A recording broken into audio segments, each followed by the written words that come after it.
neto.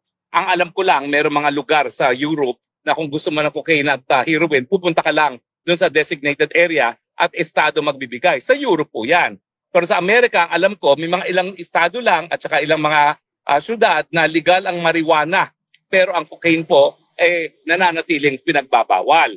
So bukod pa dun sa criminal negligence sa pagpigil na pagtawag ng saklolo para kay Paulo Tantoco noong nakita nila na mukhang masama ang lagay ni Paulo Tantoco matapos kumuha ng cocaine, nandun pa yung issue na sino-sino talaga yung gumagamit ng mga pinagbabawal na droga.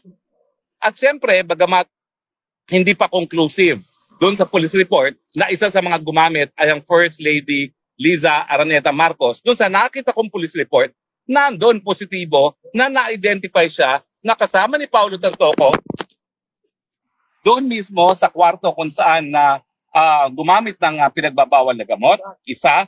At pangalawa, meron ding testigong nagsabi, di umano ha, sang-ayon yan sa police report na isinapubliko ng isang vlogger na meron nagsabi na wag nang tumawag muna ng tulong dahil normal lang yan, pagpahingahin lang daw ang Paulo Tantoco.